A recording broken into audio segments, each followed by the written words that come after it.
Please welcome Jake Porway. All right. Hello, Robin Hood. How y'all doing? All right. Keep that energy up. I love it. My name is Jake Porway, and I am thrilled to be here talking to you all about AI for nonprofits, who I think of as kind of the better agents of our nature. Now, hello. I come to you today from Decoded Futures, which I'm going to tell you a bit about. But this question of how nonprofits can use AI is something that's followed me for a long time. So I started in the AI world, working in robotics. And right when I graduated from grad school, it was during the first big data wave. And I was really excited in this moment, not just because I got to be called sexy once, but because all of a sudden, everyone had, laptops, computers, cell phones, all of these devices connected.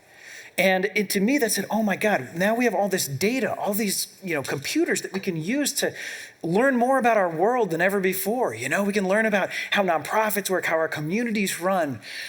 We can use the same algorithms that Netflix is using to recommend movies to recommend social services. It's just gonna happen like clockwork. And I quickly learned that for all of the incredible technology we'd built, 99% of it was being used on painfully first world problems. Making sure you know exactly what color Snuggie to buy. And I was just so dismayed. I was like, where's the room for the technologists that want to work on social impact? Is there no hope? And it turned out I wasn't alone, and it led to the founding of a nonprofit called Decoded, in great part to many of the people in this room, which is a volunteer network of data scientists, machine learning folks, yes, AI scientists, around the world that volunteered with nonprofits to build technology that nonprofits wanted to build themselves. And I want to emphasize this wasn't like IT, do you need help with your spreadsheets? It was trying to answer the question, what would your nonprofit build if you had Google's machine learning team? And the examples were really great. I'll show you one quickly. There's a group called Global Witness that focuses on rooting out corruption, helping communities that are affected by that. And what you're looking at here is a giant strip mine. These things are horrible. They're often used for illegal mining. They cause pollution. They destroy communities. And Global Witness is super good at working with governments to shut them down when they know where they are. And a lot of illegal miners are not advertising that they're starting new strip mines. So they wondered, is there any way technology could help us find where the mines are? Well, even 2013, satellite imagery wasn't that new, so we teamed them up with some engineers from IBM. They built an algorithm, an AI, if you will, to identify where the mines were, and lo and behold, they could track them down. So there were hundreds of stories like this across the Decoded network, thousands of people around the world, and I just thought, man, this is such an incredible experience. It really left me with two clear principles that came out of this that I took with me. And the two takeaways were, number one, if you will collaborate between nonprofits and technologists, that's one of the most important ways to create mission-aligned tech. And if you put the nonprofits at the center, if they're leading, then we can define how technology works for us. And I got to experience that through Decoded, but it was, of course, the Code for America's, Engineers Without Borders, Tech to the Rescue, so many other groups who learned this and shared it as well. So in 2020, I left Decoded, I patted off my hands, and I said, well, that problem's solved.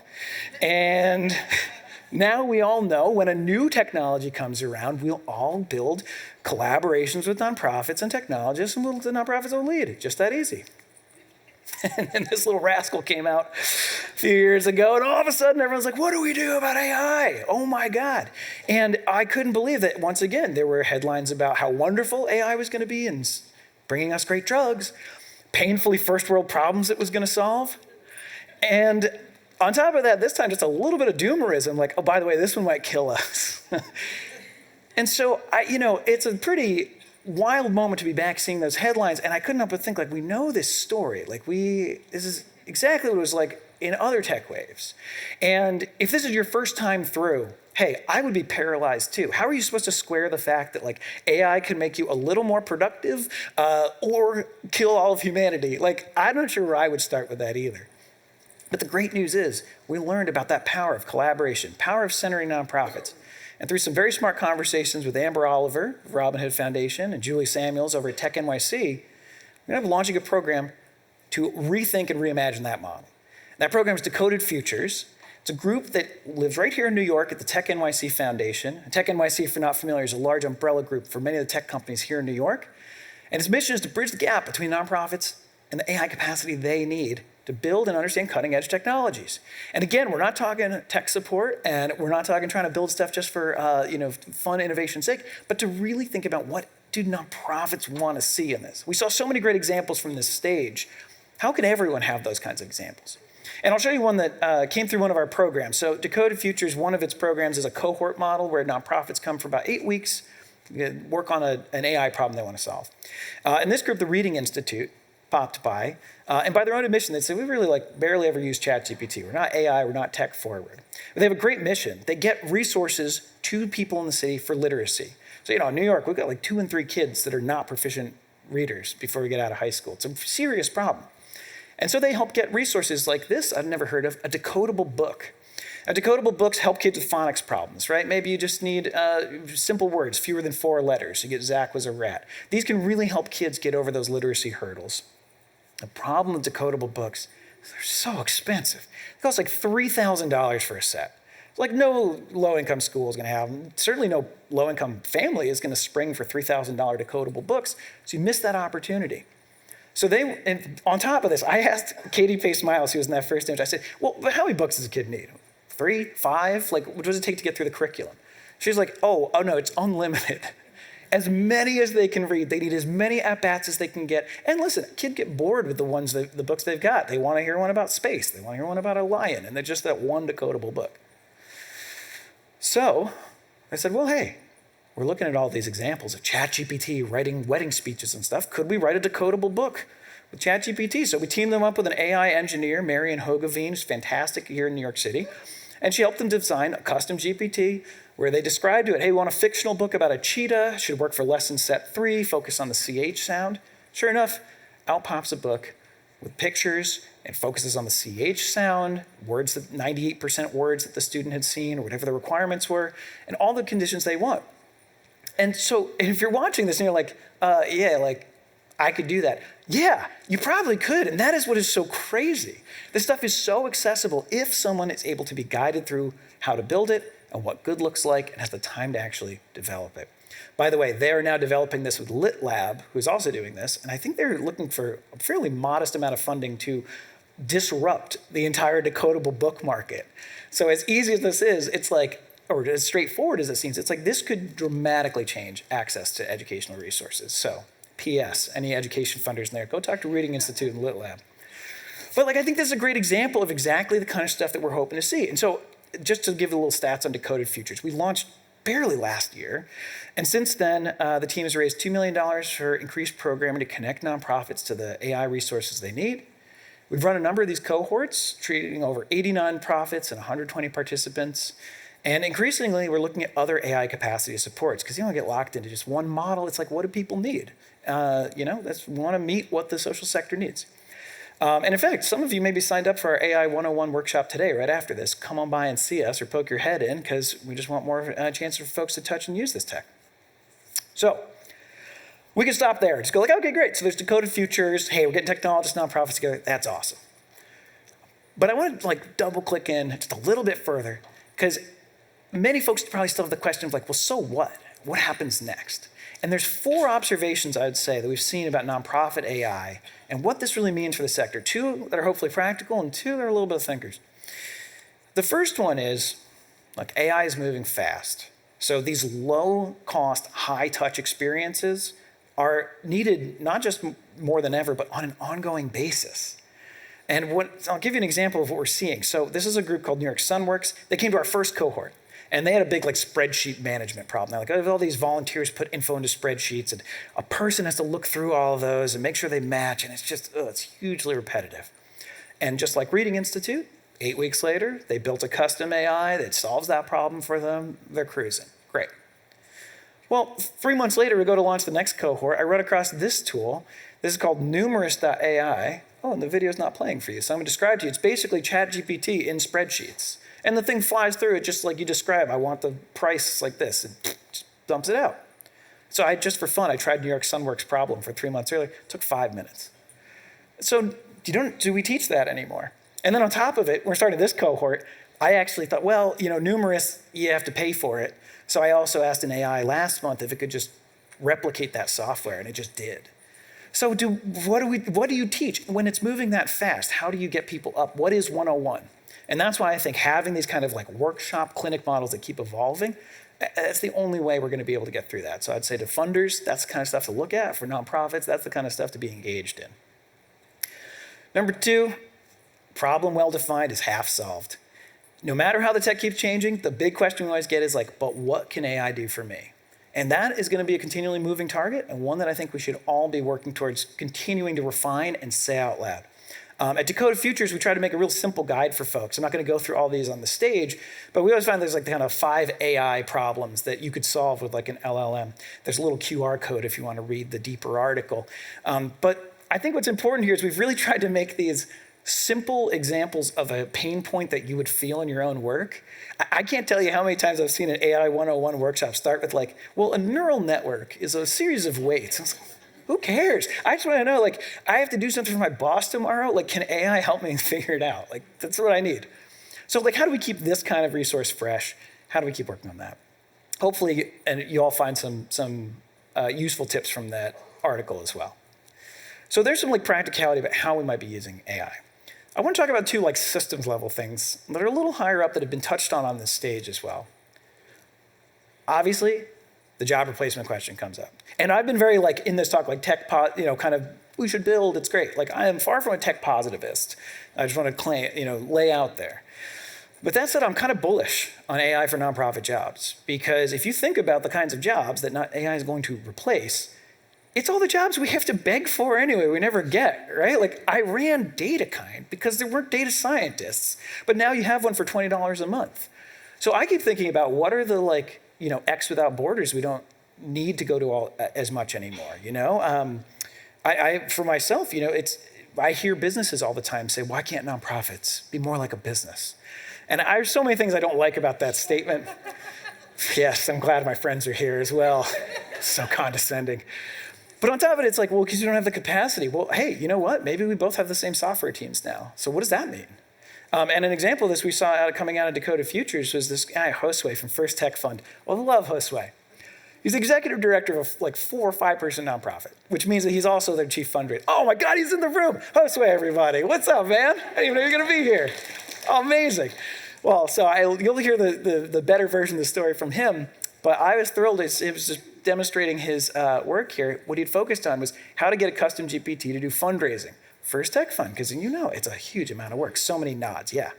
Well, not only did it build a tool that worked well for his organization, during the process, he found a grant application that was due in 6 hours, if I recall. Yep, 6 hours. Now, if I saw something due in 24 hours, probably too late. There's no way we're getting all the materials together. But he said, you know what? I'm going to hack it out with my AI, put out the grant under the 6 hours, won the grant, got the funding. So, okay, he doesn't just have like a dev team, he has like a super powered dev team. I don't know people that could do that. So those are the kind of opportunities where I think this isn't job replacement, this is augmentation. We've heard it from Michael Ellison, I feel it's very real. Last provocation, because we got to get to whatever cocktails or workshops come after this. All right, well, here's the big one though to think about. There's a lot of this conversation around like AI going rogue, is AI aligned, is AI good or bad? My strong take is that the social sector is the only sector that can and must solve AI alignment. Oof, no pressure. Hey, all right. Yeah, okay, let's do it. No explanation needed, let's just go. And so, if you're new to the phrase AI alignment, that's that fear that AI is going to run amok. And one of the favorite AI alignment problems is the paperclip maximizer. If you hadn't heard this, it's like, what would happen if an AI was told to make paperclips? And it just kept making them. And it ate the whole world, and it got rid of people because all it wanted to do was make paperclips. That would be horrible. We'd have to stop the AI from doing that.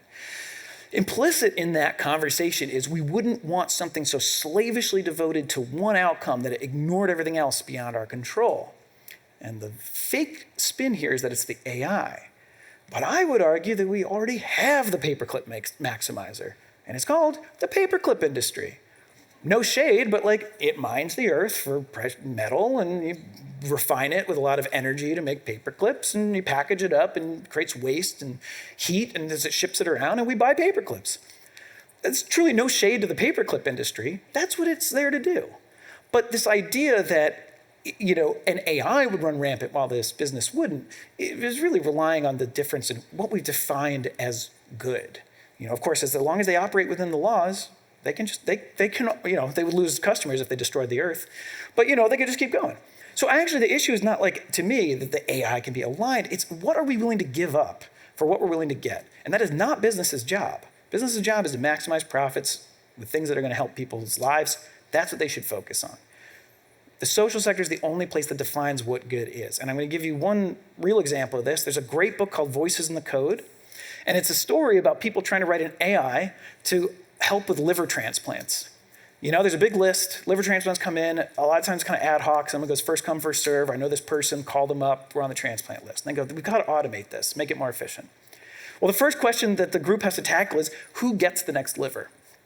And you hear the people, it's interviews with them. And one person says, oh, well, the youngest person should get the liver because they have the longest life ahead of them. Reasonable. Or someone else jumps in and goes, if a young person ruined their liver, I don't think they make good choices. Morally, they shouldn't get it. They lost their chance. And still someone else says, well, I guess we should think about their kind of economic benefit. Do they have kids? I mean, you can clearly see, there is no answer, right? It's just what we decide is acceptable. What are we willing to give up for what we're trying to get? And I think that is also even in something as small as the Reading Institute's example. One of the things we ask all of our nonprofits when they're building AI is, how do you know what good looks like? Because all of us in the nonprofit space, we're not maximizing for profits, we're not maximizing for some simple metric. It's always, we're putting energy and time and people against a social outcome. And are we really clear about what that is? I think the black mirror for us in AI is not that it runs amok, but that we never get clear on what we're doing enough to really align it to what we want. And so, that's not easy, but it begins with that conversation and us getting a little bit more clear. And I think we can do that. So where do we go from here? And the good news is, I think we already know a lot about how to bend AI towards what we want to do. And the answer, of course, comes from all of us coming together across these industries in these types of environments. Whether you're a technologist, a nonprofit, a citizen, philanthropy, there's room to break down these boundaries, to cross them and work together, whether we're building an AI app or talking about what good is. It's not going to work just in a silo. And so, if you need practical next steps, first off, we're here at Decoded Futures wrestling with this problem. You might just want to keep up with our latest findings. We're at decodedfutures.nyc. We have some other case studies like Josue and some others who've done fantastic things. And our Substack, we're always writing about what we learn. But you may also want to get involved. Hey, maybe you want to come and get some help, in which case we got some QR codes coming. So grab those phones if you like. Nonprofits, we're always running programs that pair with technologists, understand what you all need. And technologists, hey, if you were like me, wishing there was more than just the Snuggie or the meme generator company to work for, come volunteer with us. There are tons of folks who just need some guidance. Like, how do I actually do this thing in Gemini? There's lots of opportunities there. And there's opportunities across the city. Rich Limesider runs the AI for Nonprofits sprint. OpenAI Academy is doing great work. I help on a group called Opportunity AI, which is a number of funders wrestling with how we can fund AI better. Get involved with all those things. And one little last piece, if you want to see more demos, we have a demo day for our current cohort coming up on June 17th. So if you're snapping QR codes, grab one more and come along. But what I want to close with is, I think this is just a chance to re-examine how we all approach this new technology. Do we want to be paralyzed, waiting for it to be figured out? Do we want to go the route of IT waves of the past? Or can we actually leverage these partnerships and these communities to come together to see what happens when nonprofits are at the center, with business helping and technologists at the side? I know this can work. We've done it before, and we have all these vessels to do it again.